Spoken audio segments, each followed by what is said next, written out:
अंबेडकर नगर में राष्ट्रीय परिवर्तन मोर्चा के द्वारा आप लोगों को याद होगा कि आज के तारीख में देश में ये जानकारी आप लोगों को होना जरूरी है कि भारतीय जनता पार्टी के द्वारा इसी तरह का एक गठबंधन बनाया गया है। उस गठबंधन का नाम है एनडीए, नेशनल डेमोक्रेटिक अलायंस, और कांग्रेस के द्वारा एक गठबंधन बनाया गया है और वो गठबंधन भी इस देश में बनाया गया है इंडिया गठबंधन।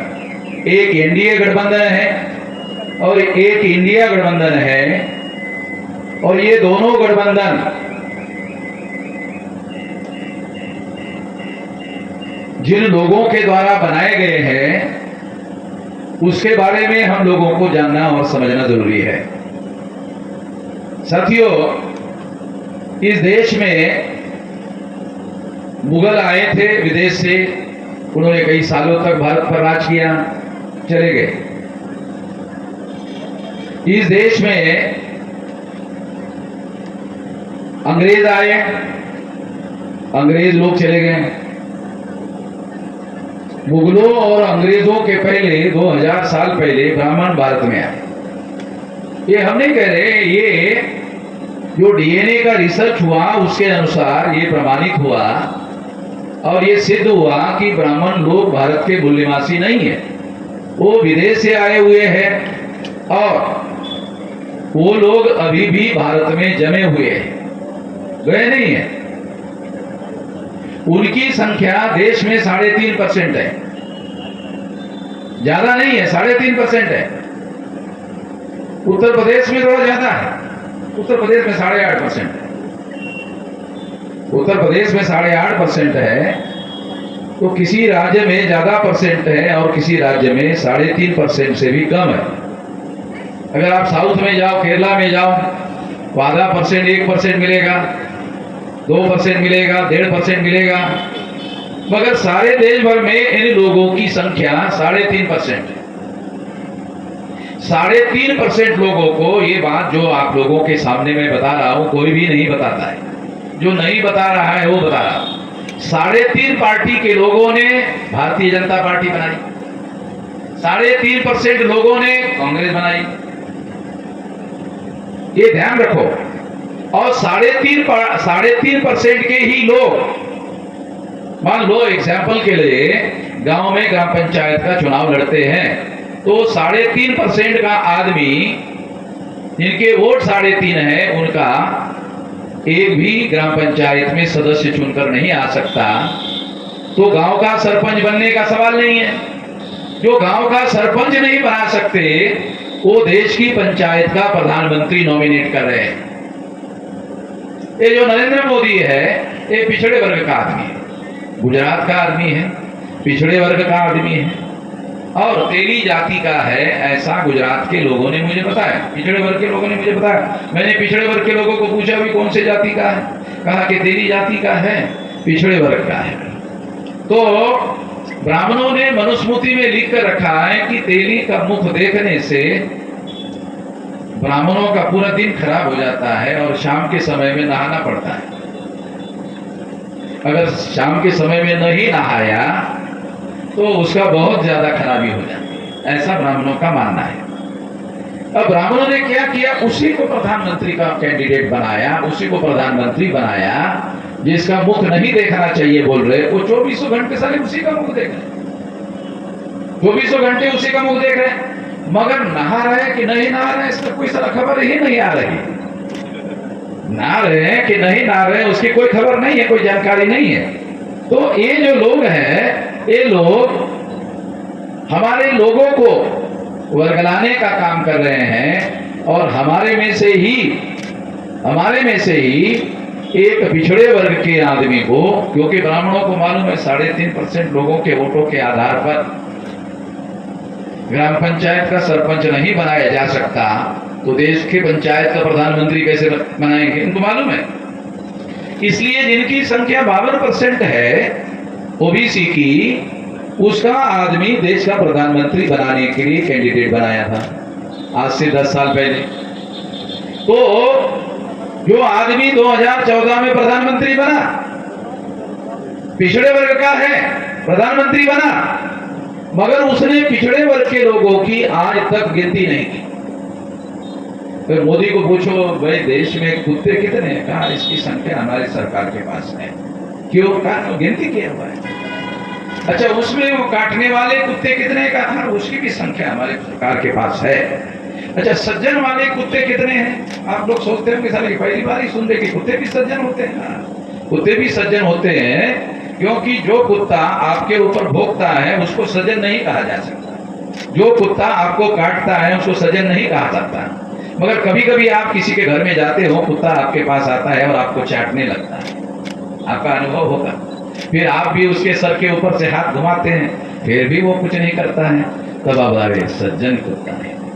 तो कुत्ते भी सज्जन होते हैं, कुत्ते भी सज्जन होते हैं। तो हम लोगों को ये ध्यान रखना बहुत ज्यादा जरूरी है कि इस देश में नरेंद्र मोदी के द्वारा सभी प्रकार के कुत्तों की गिनती की गई है, जानवरों की गिनती की गई है, देसी जानवरों की गिनती की गई है, जंगली जानवरों की गिनती की गई है। यानी जानवरों के लोगों की संख्या उनके पास है, मगर हम इंसानों की संख्या उनके पास नहीं है। आप लोगों को लगता होगा अरे ये जानवरों को ज्यादा महत्व देते हैं मगर इंसानों को ज्यादा महत्व नहीं देते हैं। क्यों नहीं देते? क्योंकि अगर आपकी संख्या ज्यादा हो तो लोग संख्या के अनुपात में अधिकार मांगना शुरू करते हैं। गलत नहीं है। अरे भाई लोकतंत्र है। पहले क्या होता था, ब्राह्मण के घर में पैदा होने मात्र से ऊंचा हो जाता था, सबसे ऊंचा हो जाता था, बड़ा हो जाता था। मगर ये व्यवस्था 26 जनवरी 1950 को संविधान लागू करके बदल दी गई है। अब कोई भी आदमी जन्म से बड़ा नहीं माना जाएगा। कोई भी व्यक्ति केवल जन्म लेने मात्र से बड़ा नहीं माना जाएगा। जिसका गुण और कर्म अच्छा हो उसको बड़ा माना जाएगा। वो गुण और कर्म अच्छा होने के लिए शिक्षा होना जरूरी है। इन लोगों ने मनुस्मृति में जो ब्राह्मणों के द्वारा लिखी गई है, हम तमाम लोगों को शिक्षा के अधिकार से वंचित कर दिया। आप लोगों को ये बात समझना बहुत जरूरी है, शिक्षा के अधिकार से वंचित कर दिया। आप लोगों ने कभी सुना कुत्ते स्कूल में जाते हैं, जानवर स्कूल में जाते? कभी सुना है? नहीं सुना। जाते ही नहीं तो कैसे सुनेंगे? कुत्ते और जानवर स्कूलों में नहीं जाते। स्कूलों के निर्माण का काम एक कुत्ते और जानवरों के लिए नहीं हुआ है, इंसानों के लिए स्कूल खोले गए हैं। जानवरों को स्कूलों में नहीं भेजा जाता है क्योंकि जानवरों की पढ़ाई नहीं होती है, इंसानों की पढ़ाई होती है। जानवरों की पढ़ाई नहीं होती है, इंसानों की पढ़ाई होती है। और जानवरों में विवेक बुद्धि नहीं होती है, जानवरों में सहज बुद्धि होती है। विवेक बुद्धि का विकास किया जा सकता है, पढ़ाई लिखाई से विवेक बुद्धि का विकास किया जा सकता है। विवेक बुद्धि किसको कहते हैं? जो गलत को गलत कहे, सही को सही कहे, उसको विवेक बुद्धि कहते हैं। तो मनुष्य की जो विवेक बुद्धि है उसकी वजह से उसकी पढ़ाई लिखाई होती है और पढ़े लिखे लोग हैं। तो पढ़े लिखे लोगों की इस देश में गिनती नहीं की जा रही है, अनपढ़ लोगों की गिनती नहीं की जा रही है। क्यों? क्योंकि हम ऐसा मानते हैं कि इंसानों को उसके हक और अधिकार मिलने चाहिए। जो ब्राह्मणों की व्यवस्था थी, उस ब्राह्मणों की व्यवस्था में हम लोगों को कोई हक और अधिकार नहीं माने जाते थे। क्या आप लोगों को पता है वर्ण व्यवस्था में ब्राह्मण का अधिकार था, वर्ण व्यवस्था में क्षत्रिय का अधिकार था, वर्ण व्यवस्था में वैश्य का अधिकार था, वर्ण व्यवस्था में शूद्र का अधिकार नहीं था। ये शूद्र वर्ण जो है कौन है? ये पिछड़े वर्ग के लोग ही, महात्मा ज्योतिराव फूले कहते हैं पिछड़े वर्ग के लोग ही शूद्र हैं।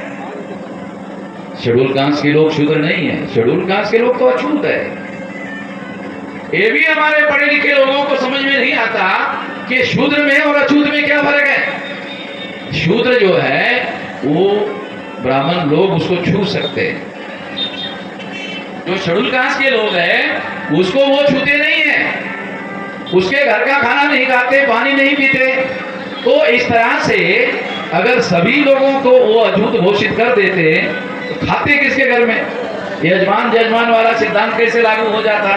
इसीलिए उन लोगों ने ये सारा का सारा जो सिस्टम उन्होंने बनाया, सारा का सारा व्यवस्था उन्होंने बनाया, इस वर्ण व्यवस्था में जो चौथा वर्ण शूद्र है, जो आज पिछड़ा वर्ग माना जाता है, उसको अधिकार वंचित कर दिया। उसके बाद शेड्यूल कास्ट है, उसको भी अधिकार वंचित कर दिया था। जो आदिवासी है उसको भी अधिकार वंचित किया गया था।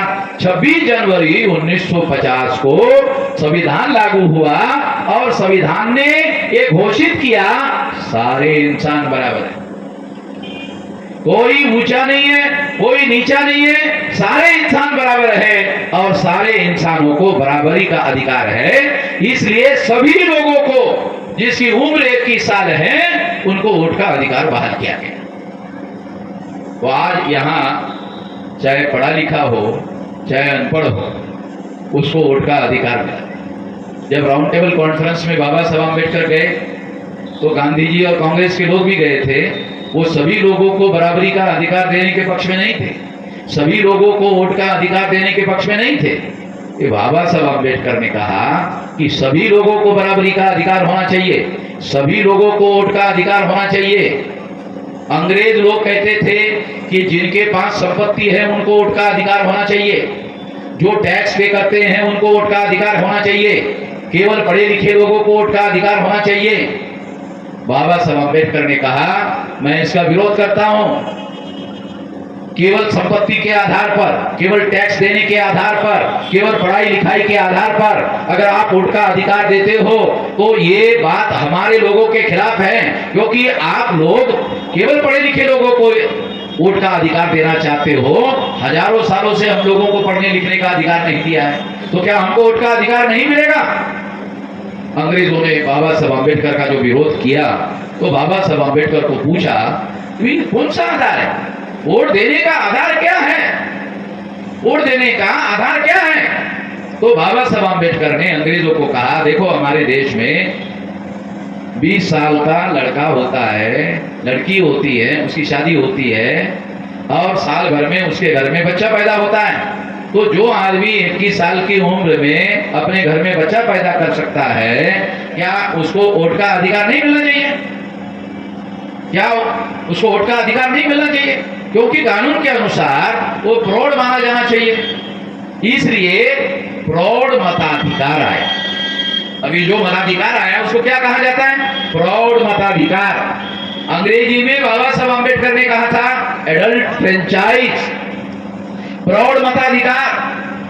पढ़ा लिखा हो या ना हो, अनपढ़ हो या पढ़ा लिखा हो, स्त्री हो या पुरुष हो, कोई भी हो, अमीर हो या गरीब हो, केवल 21 साल की उम्र के व्यक्ति को वोट के अधिकार की लड़ाई बाबा साहब अम्बेडकर के द्वारा लड़ी गई।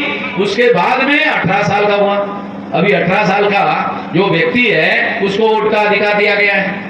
तो इस तरह से ये एडल्ट फ्रेंचाइज, प्रौढ़ मताधिकार, ये अधिकार जिसकी लड़ाई हमारे महापुरुषों ने लड़ी, उस मताधिकार में 2 अधिकार शामिल होते हैं। कितने लोगों को पता है कि मताधिकार में 2 अधिकार शामिल होते हैं, एक शासक चुनने का, एक शासक बनने का। हमारे लोगों को तो ये कई मालूम, शासक चुनने का। शासक हम बन नहीं सकते, राजा हम बन नहीं सकते, शासन करना हमारा काम नहीं है, ऐसे हमारे लोग मानते। हमारे लोग ऐसा मानते हैं कि शासन करना हमारा काम थोड़ी है। शासन करना तो दूसरों लोगों का काम है, राजा बनना तो दूसरे लोगों का काम है। 84 तक हमारे लोगों ने वोट के अधिकार का प्रयोग दूसरों को शासक बनाने के लिए किया, दूसरे लोगों को उन्होंने शासक बनाया हमारे लोगों ने। 84 को काशीराम जी ने बहुजन समाज पार्टी बनाई और बहुजन समाज पार्टी बनाने के बाद काशीराम जी ने लोगों को कहा कि ये पार्टी मैं किस लिए बना रहा हूं? शासक बनने के लिए बना रहा हूं, शासक चुनने के लिए नहीं। और इसलिए जिस बहुजन समाज पार्टी को काशीराम जी ने बनाया तो मायावती को बहुजन समाज पार्टी के द्वारा 3 बार मुख्यमंत्री यूपी का बनाया।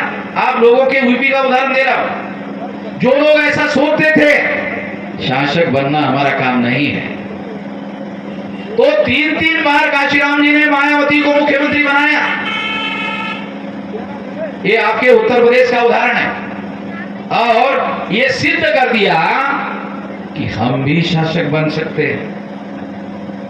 और ये एविडेंस के साथ आपके सामने है।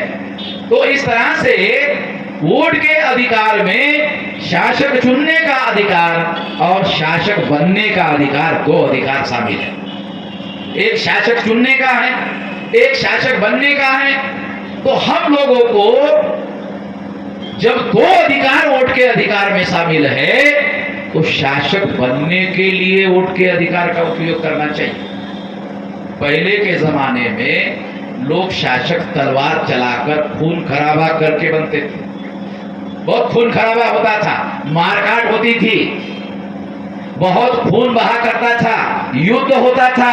जो युद्ध में लाखों लोगों को मारने के बाद जीत जाता था वो राजा होता था। ये पहले के जमाने में ये होता था। अब लोकतंत्र आ गया।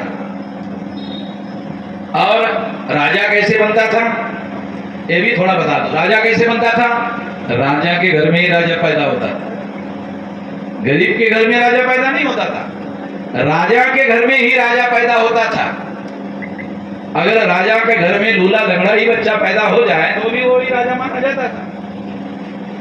मगर लोकतंत्र में ये अधिकार लोगों को बहाल किया गया कि आपको अपना एमएलए चुनना है, आपको अपना एमपी चुनना है, आपको अपना मंत्री और प्रधानमंत्री चुनना है। तो ये अधिकार लोकतंत्र में आपको बहाल किया गया और ये वोट के आधार पर ये अधिकार बहाल किया गया है। अब कोई चाकू, छुरी, बंदूक, गोली नहीं चलानी पड़ती है। बहुत शांतिपूर्ण तरीके से आप वोट दे दो। अगर आपने ज्यादा लोगों को पसंद किया, वो आपका एमएलए बनेगा, एमपी बनेगा, मंत्री बनेगा, प्रधानमंत्री बनेगा। ये लोकतंत्र में सिद्धांत बनाया गया और इसके आधार पर लोगों को ये अधिकार बहाल किया गया है। ये बात समझकर हमको काम करना चाहिए, ये बात समझकर वोट डालना चाहिए कि हमें वोट का अधिकार शासक चुनने का नहीं, तो हमें बनने के लिए उपयोग करना चाहिए। हम दूसरों को केवल चुनते रहते हैं, दूसरों को चुनते रहते हैं, दूसरों को चुनने का काम नहीं करना चाहिए। तो हमें अपना चुनना चाहिए। अभी नरेंद्र मोदी पिछड़े वर्ग का आदमी है, ओबीसी का आदमी है, मगर ब्राह्मणों के द्वारा नॉमिनेट किया हुआ है। अंग्रेजी का शब्द है नॉमिनेट करना। नॉमिनेट का मतलब, अंग्रेजी का नॉमिनेट जो शब्द है उसका हिंदी में अर्थ होता है नामधारी। तो ये नरेंद्र मोदी प्रधानमंत्री है, मगर ये ब्राह्मणों के द्वारा नॉमिनेटेड है। नॉमिनेटेड का मतलब है नामधारी है। आप बोलेंगे अरे ये क्या बात है, नामधारी है? हमें तो नहीं लगता नामधारी। आपको सबूत देता। पिछड़े वर्ग का है, पिछड़े वर्ग का है तो पिछड़े वर्ग की गिनती क्यों नहीं कर रहा है? अगर प्रधानमंत्री हैं तो अधिकार भी उसी के पास है। ओबीसी का है, ओबीसी की ही गिनती नहीं करेगा, ऐसे कैसे हो सकता है? इसका मतलब है ओबीसी की गिनती किसी ने रोक लगाई हुई है। किसने रोक लगाई? ये सारे सेस ने। भाजपा ने मोदी को नॉमिनेट किया, उसने कहा मोदी जी अब प्रधानमंत्री तो रह सकते हैं, गिनती नहीं करेंगे। गिनती करोगे तो फिर हम आपकी गिनती करेंगे। अगर आप लोगों की गिनती करोगे फिर आपकी गिनती करेंगे, और फिर आपके समर्थन में जो लोग खड़े हैं वो आपको खड़े दिखाई नहीं देंगे, क्योंकि वो आरएसएस और भाजपा के समर्थन से चुनकर जाते हैं। अगर हम उनको इशारा कर देंगे वो आपका समर्थन विड्रॉ कर देंगे और आपकी सरकार गिर जाएगी। नरेंद्र मोदी ओबीसी का होकर भी ओबीसी के गिनती करने का आज तक फैसला नहीं कर पाए।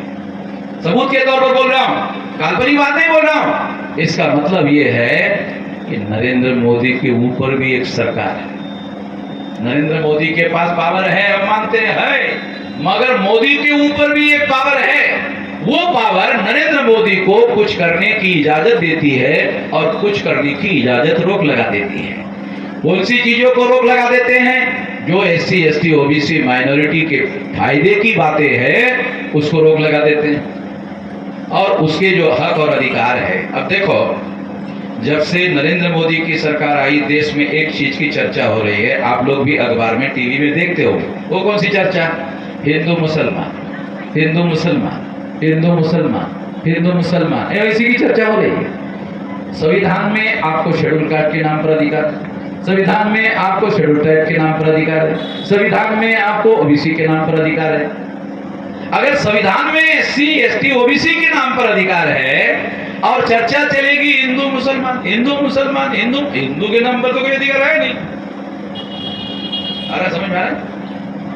शेड्यूल कास्ट के नाम पर संविधान में अधिकार है, शेड्यूल ट्राइब के नाम पर संविधान में अधिकार है, ओबीसी के नाम पर संविधान में अधिकार है। चर्चा नरेंद्र मोदी आने के बाद शुरू हुई हिंदू मुसलमान हिंदू मुसलमान हिंदू मुसलमान हिंदू मुसलमान, तो हमारे अधिकार जीरो हो जाएंगे ना। रिजर्वेशन तो मिलेगा एससी एसटी ओबीसी के नाम पर, चर्चा होगी हिंदू मुसलमान की। तो 10 साल पूरे हो गए मोदी जी के, एससी एसटी ओबीसी का रिजर्वेशन 10 साल में लागू हुआ नहीं हुआ, सर खबर ही नहीं, खबर ही नहीं। और 10 साल हम लोगों को बताते रहे, फिर देश को खतरा किससे है? मुसलमानों से। मुसलमानों की संख्या कितनी? 15%। और तुम लोग हिंदू कहते हो कि संख्या कितनी का? 85%। तो 85% लोगों को 15% से कहते हैं, मतलब अजीब किस्म की बात। झूठ फैलाने का भी एक हद होती है। पाकिस्तान से बात को करता है, कैसे करता है? तो झूठ इसलिए फैलाया जा रहा है ताकि हिंदू मुसलमान 2 हिस्सों में लोगों को बांटा जा सके। एससी एसटी ओबीसी को अधिकार देने का काम नहीं किया तो एससी एसटी ओबीसी के नाम पर वोट मिलने वाले नहीं है। वोट हिंदू के नाम पर मिलेंगे तो हिंदू मुसलमान हिंदू मुसलमान हिंदू मुसलमान करते रहो और हिंदू मुसलमान का झगड़ा लगाते रहो। देखो एससी एसटी ओबीसी के लोग हिंदू नहीं, आप लोगों को भी अजीब लगा होगा, एससी एसटी ओबीसी के लोग हिंदू नहीं है। क्यों? तो एक बार मैं रेल में ट्रैवलिंग कर रहा था, तो ट्रैवलिंग में आप तो जानते हैं ना कि रेल में कंपार्टमेंट में ये साइड में 3 लोग बैठते हैं, इस साइड में 3 लोग बैठते हैं। तो हम एक साइड में बैठे थे, तो दूसरे साइड में एक ब्राह्मण बैठा था, तो 6 लोग थे। उसमें मुझे छोड़कर 4 लोग जो है वो दूसरे लोग थे, एक ही ब्राह्मण था। तो एक ब्राह्मण वो 4 लोगों को गधा बनाने की चर्चा खूब जहाँ रहते, ब्राह्मण अपना गधा बनाने का धंधा उसका चालू ही रहता, उसका गधा बनाने का धंधा चालू था। अब मैं चुपचाप, मैं उस पर ध्यान नहीं दे रहा था, मैं उसकी बातों की तरफ ध्यान नहीं दे रहा था। ब्राह्मण तो होशियार होता है, उसने मुझे कहा भाई साहब आप इस चर्चा में शामिल नहीं हो रहे। उसने पंडित जी ने मुझे कहा कि भाई साहब आप इस चर्चा में शामिल नहीं हो रहे। तो मैंने पंडित जी को कहा पंडित जी शामिल होना चाहिए क्या? कहा कि हाँ होना चाहिए। मैंने पंडित जी को दोबारा पूछा, जरा विचार करके बोलो, मैंने शामिल होना चाहिए? कभी बात नहीं मत बोलो, मुझे शामिल होना चाहिए क्या? क्या नहीं होना? अब वो मुझे जानता था भी मैं बोलूं, क्योंकि मैं कोई माथे पे लिख के वामन में नाम लिख के तो चर्चा नहीं करता हूँ या जाता नहीं निकलता नहीं। तो उसने कहा नहीं शामिल होना चाहिए। तो जब उसने कहा क्या शामिल होना चाहिए, तो मैंने उसको पूछा कि पंडित जी ये बताइए हिंदू धर्म के धर्म ग्रंथों का नाम बताइए, मैं जानता हूँ। तो उसने कहा वेद श्रुति स्मृति पुराण रामायण महाभारत गीता। तो मैंने कहा पंडित जी अरे तो ब्राह्मण धर्म के धर्म ग्रंथ है ना, मैंने आपको हिंदू धर्म के पूछा, आप ब्राह्मण धर्म के धर्म ग्रंथ बता रहे हो। मैंने आपको हिंदू धर्म के पूछा। ब्राह्मण को समझ में आया, इसीलिए आदमी कह रहा था कि मुझे शामिल होना चाहिए कि नहीं होना चाहिए। पहले बोल रहा था तो बराबर बात थी, ये आदमी चुपचाप बैठा हुआ था, मगर ये आदमी जो है कोई है। इतने में क्या हुआ, गाड़ी रुक गई। तो गाड़ी चलते चलते कभी कभी रुक जाती है, रुक गई। तो मैंने पंडित जी को पूछा पंडित जी आप बता नहीं रहे कि ये तो ब्राह्मण धर्म के धर्म ग्रंथ है, मैंने आपको हिंदू धर्म के पूछा। तो उसने कहा कि ब्राह्मण धर्म और हिंदू धर्म एक ही है, ब्राह्मण धर्म और हिंदू धर्म एक ही है। कितने लोगों को बताएं? जितने एससी एसटी ओबीसी के लोग हैं इसमें किसी को भी पता नहीं है ब्राह्मण धर्म ही हिंदू धर्म है। अगर ब्राह्मण धर्म ही हिंदू धर्म है तो हम एससी एसटी ओबीसी के गधे लोग हैं कि सारे ब्राह्मणों का होने का काम कर रहे हैं। ब्राह्मणों का धर्म होने का काम हम लोग क्यों कर रहे हैं? क्यों करें? ब्राह्मणों का अगर धर्म है तो ब्राह्मणों के धर्म में ब्राह्मण तो सर पर बैठा रहेगा, सबसे ऊपर रहेगा। तो हम लोग उसको, उसका धर्म जो है वो मानकर क्यों चले, उसको ऊंचा मानकर क्यों चले? तो गाड़ी रुकने के बाद में उसको लगा कि अब ये आदमी मुझे घेर लेगा, ये लोगों के सामने नंगा करेगा। तो इतने में उसके पास ज़्यादा सामान नहीं, एक झोला था कि मुझे ज़रा जल्दी जाना है करके वो वहीं उतर गया। मैंने कहा स्टेशन नहीं है पंडित जी, आप क्यों जा रहे हैं? कि नहीं, मुझे ज़रा अर्जेंट काम याद आ गया है और मुझे, मगर ये स्टेशन नहीं है तो यहाँ उतरने की कैसे जाएगी? नहीं, नज़दीक है मेरा गाँव है। मैंने कहा आपने तो कहा 3 घंटे के आगे, आप क्यों उतर रहे हैं? तो वो उतर गया, भाग गया। उसको लगा कि अब मैं ये फंस जाऊंगा, तो वहाँ से भाग गया। मैं आप लोगों को बताना चाहता हूँ कि हिंदू धर्म और ब्राह्मण धर्म एक ही है, क्योंकि ब्राह्मण धर्म और हिंदू धर्म के धर्म ग्रंथ ब्राह्मणों के धर्म ग्रंथ है। दयानंद सरस्वती का नाम आपने सुना होगा, वो कहता है हिंदू मुसलमानों की दी हुई गाली है। दयानंद सरस्वती, ये ब्राह्मणों का बड़ा गुजरात का नया ये 200 साल कार्यक्रम किया नरेंद्र मोदी ने अभी दिल्ली में। दयानंद सरस्वती वो कहता है हिंदू मुसलमानों की दी हुई गाली है, जिसका 200 साल कार्यक्रम नरेंद्र मोदी ने अभी दिल्ली में किया, गुजरात का है। अगर हिंदू मुसलमानों की दी हुई गाली है तो ब्राह्मण लोग SC ST OBC को हिंदू क्यों कहते हैं? और हिंदू कहते हैं तो हम लोगों को गाली क्यों देते हैं? मैंने एक वीडियो बनाया कि तुम हमको हिंदू बोलकर गाली क्यों दे रहे हो, ऐसा मैंने वीडियो बनाया। तो ब्राह्मणों को लगा रहे ब्राह्मण में श्रम सारा SC ST OBC के लोगों को सारे हम लोगों को 3.5% में ही निपटाना चाहता है, ऐसा लगता है। तो डर के मारे उन्होंने कहा कि ये बोल नहीं सकते थे। तो हमारे आदमी ने कहा हिंदू मुसलमान की दी गाली है। तो उन्होंने क्या किया, अपना नाम, हमारे धर्म का नाम बोले नहीं, हमारे धर्म का नाम अब सनातन धर्म। अब आजकल वीडियो में और ब्राह्मणों के प्रचार साहित्य में नया शब्द आया है, अपने धर्म का नाम सनातन है। ये मेरी वजह से उन लोगों को सनातन लिखना पड़ रहा है, सनातन बोलना पड़ रहा है। फिर मैंने दूसरा वीडियो बनाया और बना करके कहा अरे सनातन शब्द तो सबसे पहले बुद्ध ने अपने प्रवचन में ये शब्द यूज किया। उस प्रवचन के नाम है एस धर्मो सनातन, ये धर्म सनातन है। ये तो बुद्ध के प्रवचन में शब्द आया हुआ है, तो तुम अपने धर्म के लिए बुद्ध से ये शब्द उधार क्यों ले रहे हो? तुम्हारे धर्म का कोई ओरिजिनल नाम होगा। अरे तुम दूसरे बाप को अपना बाप क्यों कह रहे हो? तुम्हारा ओरिजिनल बाप तो होगा ना, तुम्हारा तो ओरिजिनल बाप तो होना चाहिए ना। दूसरे को बाप को तुम अपना बाप कैसे कह सकते हो? नहीं कह सकते, मगर तुम कह रहे हो। ब्राह्मण लोगों की ये बड़ी पंचायत है, क्योंकि वो यहाँ के हैं नहीं, उनकी समस्या है। तो हम लोगों को ये बात इसलिए जानना और समझना जरूरी है कि ब्राह्मण धर्म का मूल नाम ब्राह्मण धर्म ही है। हिंदू धर्म इसलिए प्रचार में ला रहे हैं कि यदि आपको वोट का अधिकार नहीं मिला होता तो आपको वो गिनती ही नहीं करते। ब्राह्मण लोग अपने को ब्राह्मण कह के और अपने गले में जनेऊ धारण करके ही अपने आप को ऊंचा साबित करते रहे। कुछ करने की जरूरत नहीं है, कुछ भी करने की जरूरत नहीं थी, केवल गले में जनेऊ धारण करवा के ही अपने आप को ऊंचा साबित कर देते थे। मगर अब परिस्थितियां बदल गई हैं। अब केवल जनेऊ धारण करने से आप अपने को ऊंचा साबित नहीं कर सकते, ना ये कह सकते कि मेरे गले में जनेऊ है इसलिए मुझे 2 बार वोट देने का अधिकार मिलना चाहिए। कोई ब्राह्मण नहीं कह सकता। वोट का अधिकार केवल एक व्यक्ति को एक ही वोट का अधिकार है। इसलिए इस अधिकार को जब सभी लोगों को बाबा साहब अम्बेडकर के द्वारा, हमारे महापुरुषों के द्वारा राजनीतिक समानता प्रस्तावित कर दी गई है, सभी लोगों का अधिकार बराबर हो गया है, इस अधिकार का चुनाव में उपयोग और प्रयोग करना चाहिए अपने हक में। ज्यादातर हमारे लोग दूसरे के हक में करते रहते हैं और जब तक वो करते रहते हैं वो फिर चिल्लाते रहते हैं।